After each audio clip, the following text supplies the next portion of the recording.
and welcome to Enterprise Morning on Enterprise Television. I am Kendi Bodun. And I am Henry Igwibike. As always, thank you for joining us as we bring you key stories shaping Nigeria today. We'll begin with a brief review of the newspaper headlines and then move into our main discussion for the day. You can join the conversation by liking, following us on all our social media platforms at Enterprise TV 7. You can as well share. Thank you. So joining us this morning is Barrister Evans Ufeli. He's a barrister and a public affairs analyst. And he joins us all the way from Toronto in Canada. Thank you so very much, Barrister, for your time. Really appreciate you. Good morning. Beautiful. Good morning, sir. All right, so let's kickstart. Today we have 3 newspapers. I love to believe we have the Daily Trust, the Vanguard, the Punch, and which other one again? Daily Trust. Okay. Guardian, yes, Vanguard, Guardian, Daily Trust, Vanguard, and the Punch newspaper. But let's kickstart with the Vanguard newspaper for today. We have the big story: Electoral Act harmonization. Reps are under pressure to abandon compulsory e-transmission of results. Okay, on the top strip, we communicate movement of terrorists to security agency, but, and under that we have some riders there, says terrorists can be defeated if discusses massive infrastructure achievements and reviews how state IGR moved from 90 million naira to over 5 billion naira in 30 months. It's actually quite interesting. This governor had always insisted that he can defeat terrorism if Nigeria, gives him what he needs to make that happen. He has always stated that he knows where these people are. He knows family members to these people. Why the Nigerian government would not allow him do what he knows how to do best is another thing. But let's take other stories. 2027, Obi formally declares for ADC, vows to defy ballot rigging. Okay, we have El-Rufai Ribadu Baika over alleged importation of poisonous substance. A very big allegation there, and that's what I guess we'll be talking about when we return. But let's get to other matters. Federal government spends 26 billion on moribund Ajao Okuta Steel Company. Let's get to that, Barrister. Let's get to the historical basis for Ajaokuta itself. History has told us that Ajaokuta was sited there immediately after the Nigerian Biafran Civil War. Originally, it would have been situated in Onitsha, in Anambra State, but because of what happened after the war and the desire of not really investing in that region, it was shifted to Ajaokuta. And today we have a moribund steel rolling company that 26 billion has been invested yet. When do you think we can call a stop to this profligacy? The Ajaokuta issue, I think there's a deliberate attempt not to make it work.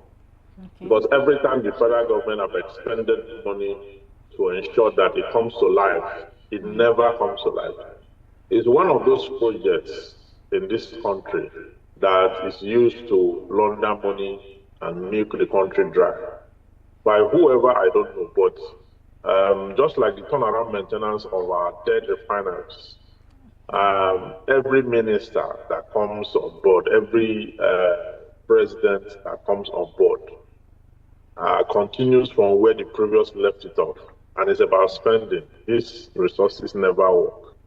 Okay, and even when they know that the solution is to privatize it or to have a government-private initiative to make it work, they still won't do it, and they keep filtering resources to that effect, and that is quite very criminal. It's an indictment to the Nigerian government that is not able to put up a steel company to work when we have huge quantity of iron ore. So what we do when we want to build, we import these iron rods, whereas we have the mineral resources. We have one of the biggest plants. Okay, and Ajaokuta is even perhaps one of the biggest plants in the world. Okay, but it has never worked. So it's self-sabotaging. It's a self-inflicted tragedy. Imagine if that company is working in that location in Kogi State. You will see the level of employment it can create, from non-skilled laborers to skilled laborers to private businesses around the facilities and all that. It's going to employ a lot of people.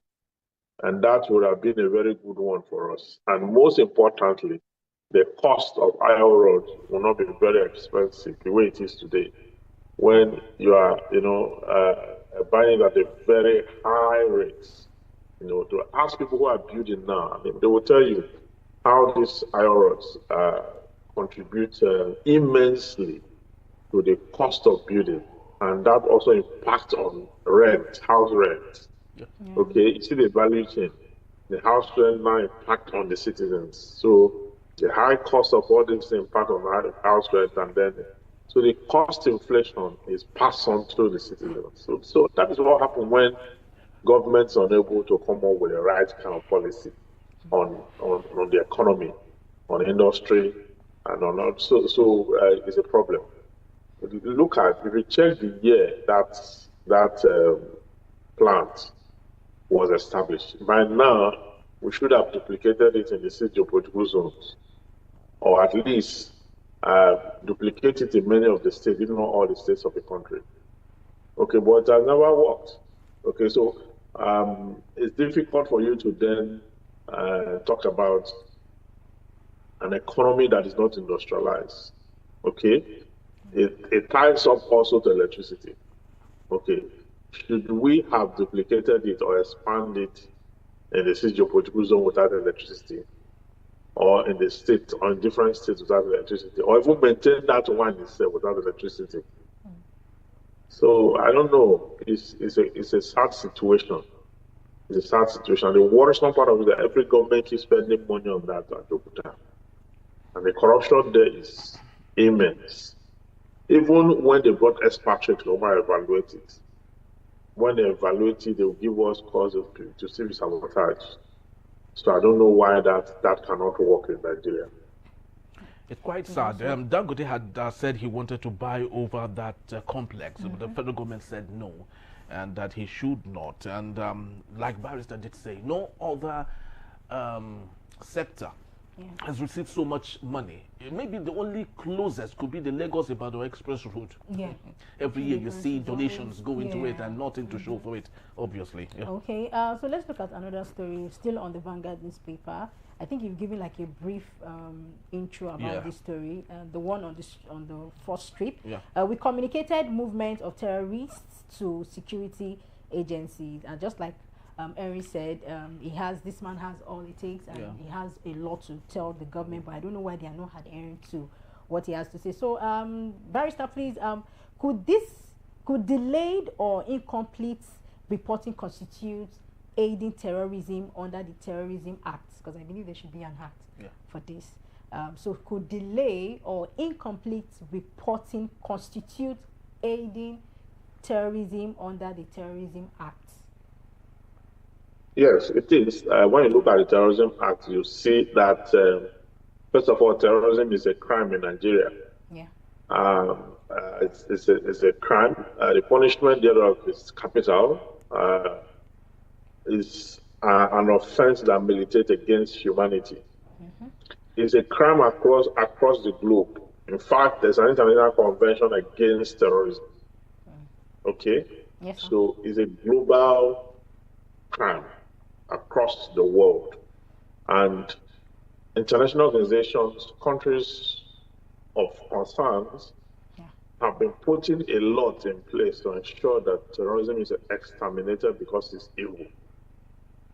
It is fueled by fundamentalism. It is fueled by extremism, okay, and religion, okay? So, not reporting it or a delay in reporting movement, okay, when you're supposed to do so, amounts to contributing to the development of that particular crime, okay? Whoever fails to report when he sees is an enabler. Okay, it's a secondary offender. The person may not have carried gun to go and kill people, but if you fail to report, you are not also safe, because you can be ascribed to be what we call an enabler, one who sees and refuses to talk, or one who sees and delay the information. As a result, they get their way. If you look at the level of the terrorist attack that happened between last week and now, I think in 3 major locations in Nigeria, you had abduction in Kwara State, in Kwara and Wege, there's another place. There are 2 incidents with Kwara. Okay. So these are very heinous crimes that are being committed every day. And the worst part is that this government isn't saying anything about it. The government is campaigning for 2027 under this heavy outtake, okay, of citizens, you know, in the North Central. So this is a pathetic situation. I do not know exactly what this government is doing on all fronts. On all fronts, I don't know what this government is doing. I cannot even rate this government. I don't know what they are doing.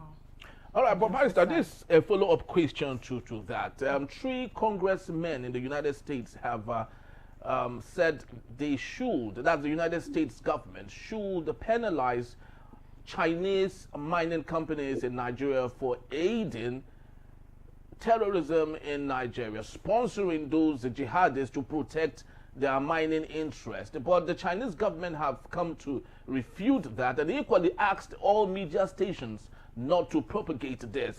It's important we talk about it still. Do you think that this show of concern by 3 Congress gentlemen in the United States is good enough reason for Nigeria to start looking towards that direction, since the 10th Assembly has grossly refused to do the needful?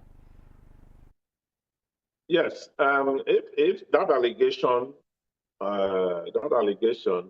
is not out of place, and let me state this clearly: the Chinese don't have the right to tell the Nigerian media what to report or what not to report. The media does not manufacture story. There's what they call investigative journalism, okay? And the media will report what is going on. So if they are involved in sponsoring terrorism and terrorist acts, and it is uncovered by the press will report it. We don't owe our sovereignty to China or any Asia or whatsoever. We don't.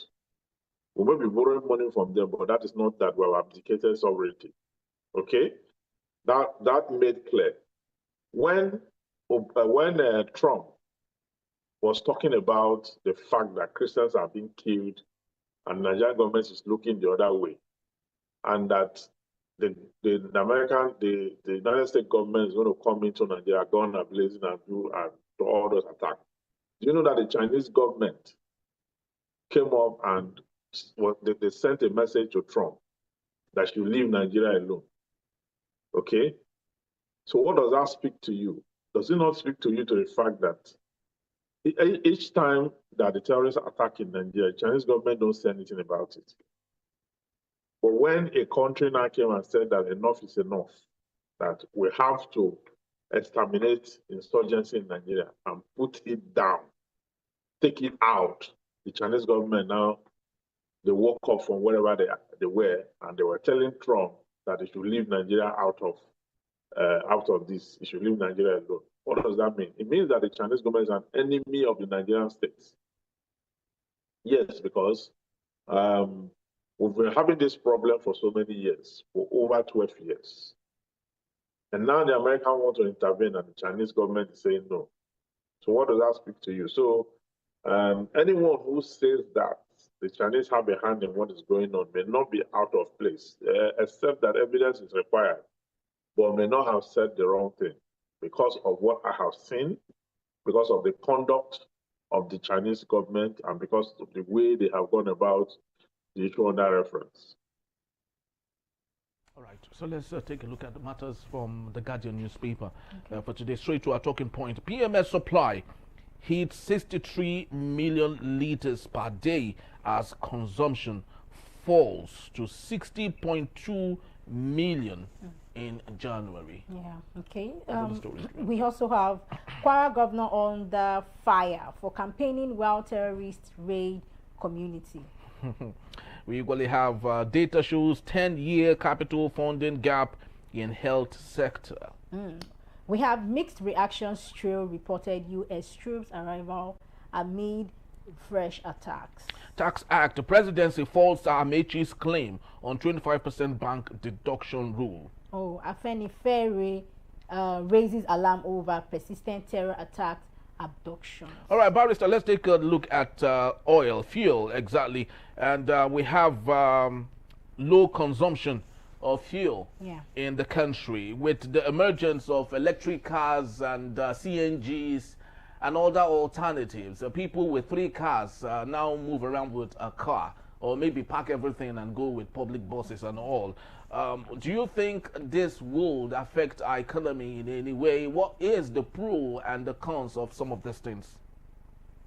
Well, it will definitely influence and affect whatever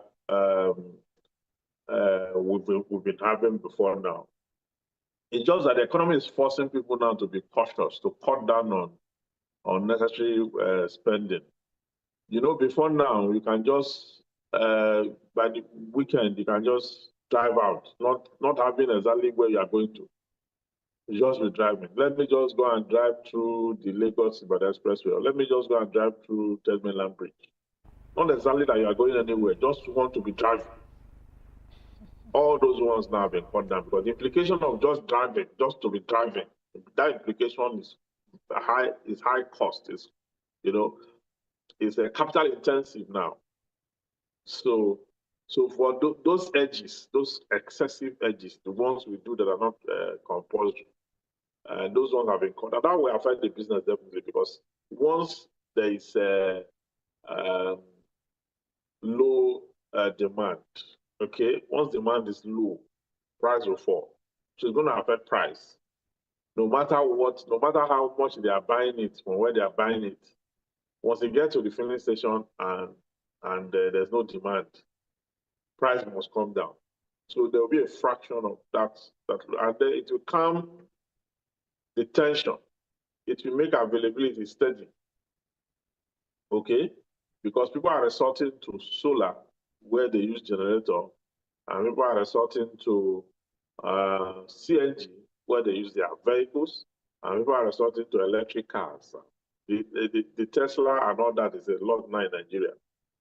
All you need to do is to charge the car and all that. So gradually, the focus is being taken away from premium motor spirits to other forms of energy, because energy is a very huge subject. Before now, we've made it to look like it's only using turbine, generation electricity is the only way out. But now that the cost of doing that, the excessive reliance on that has made price very high. Okay? And in caution of Tinubu's lack of thought, inability to lead cognitively has also impacted on it. So you have a very high cost now on that issue. So people have to look for alternative. And the alternative is to ensure that you are able to, use the energy option that is most effective to you. And that's the option a lot of people are going for right now. All right, Barrister, just before we wrap for this particular segment, I'd love you to speak to this, a public interest it is. The president of Angola, Jean-Claude Lourenço, just diversified their economy. Angola is an oil-rich country just like Nigeria. It invested $500 million to 3 tourist locations in the country. What do you think are the lessons for Nigeria? Are we even interested in tourism at all in Nigeria? We have a minister to that effect, but you see, the blueprint is never out there. We've said this over and over again, that with all the tourist sites that we have in Nigeria, if we get writers, okay, get cultural entrepreneurs, okay, get them to sit down and put a blueprint. Let these writers write about all our tourist locations in Nigeria with photographs, and we'll have a national tourist website. where we upload all the stories, all the pictures, all the activities going on in those places, put it out there on the internet. Okay? When people want to go for tourist adventures and all that abroad, they go to the internet to look for places that are that have the potentials. So from there, people are able to see what is going on here. But there's no deliberate and intentional attempt to publicize our sites. Okay, a place like Uburukato Ranch, for example, where the weather can change to different frequency and degree in a space of 1 hour. Okay? You have places like the Bauchi Game Reserve. It's called Zankara, what do you call it? I've forgotten that name. Yeah. The Yankari Game Reserve. Yankari Game Reserve, yeah. Okay? Yes. We have waterfalls in the southwest and the south-south. We have a lot of waterfalls in the southwest and the south-south. We have mangrove forests that are touristic sites. We have different, we have savanna forests, we have different, in one country, we have all vegetations of the world. Okay? Yeah. There are countries where the only thing they have is savanna. Yeah. There are countries where the only thing they have is desert.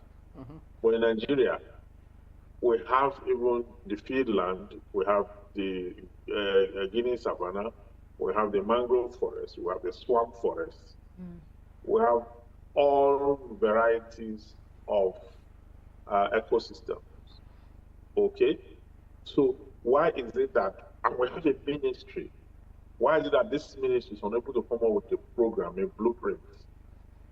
Get people who can put pen and paper together to write splendid story about this site and put it out there. When you do that, you have marketed the ecosystem. That way, you can begin to get people to come in.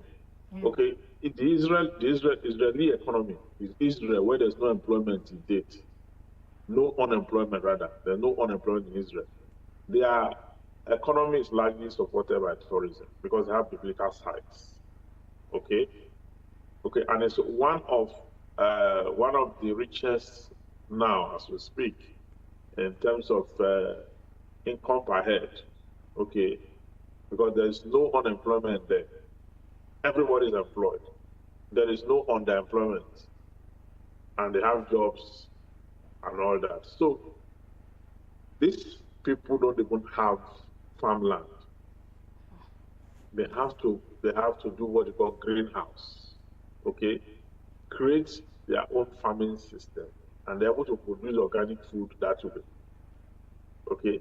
But in Nigeria, not only do we have tourism in agriculture, we have tourism in aquatic life, we have tourism in vegetation, in forestry, in animal husbandry, in everything you can talk about. It's a rich spot, a rich resort. But instead of government to invest in it, government is campaigning. Campaigning for 2027. They are doing city boys movement, city girls movement, village boys movement. And these are things that we cannot endure. How can a government spend 3 years without a program? I've never seen it before.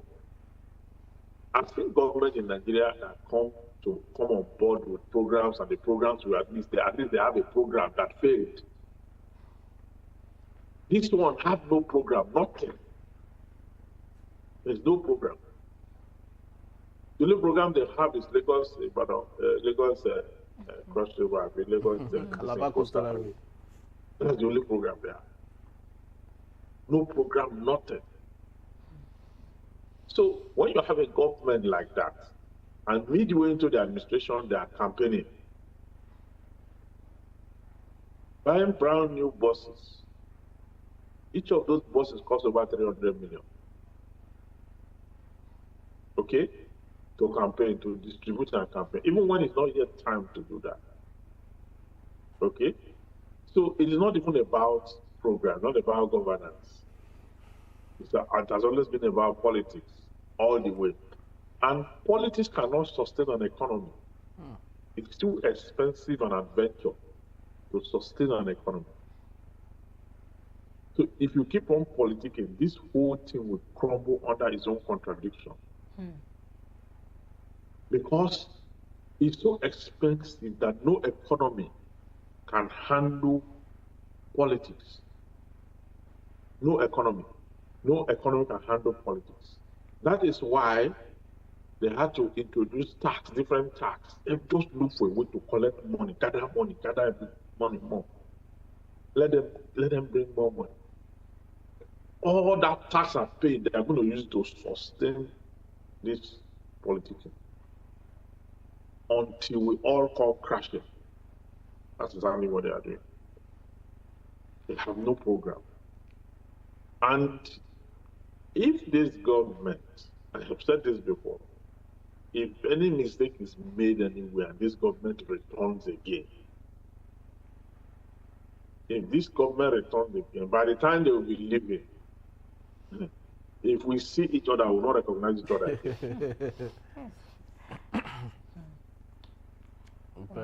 Very true. You know, there's this young man, Edward Wonder. He goes on a bike. You know, he crisscrosses Nigeria, showing the good part of our country, the tourist sites and all. And I have always wondered why this young man had not been singled out to get accolades of the federal government or make him an ambassador. He should even be amongst those that should be listed as ambassador to other countries. But these people do not recognize when they see good things in Nigerians who are willing to push forward the Nigerian brand. You know, it's quite very sad. Yes, and it is disturbing because looking at things now, we would say our Nigerian government right now, presently, they are being distracted.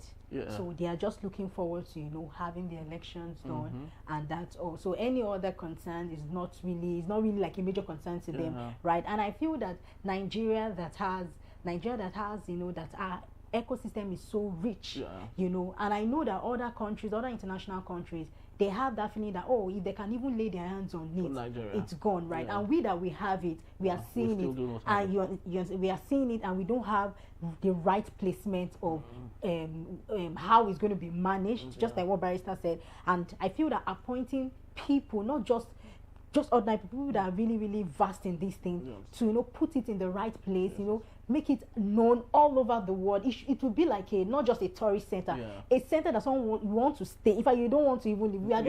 We will say, please come and be going. Yes, just like people will say, see Paris and die. When would we ever say, come see Lagos and die?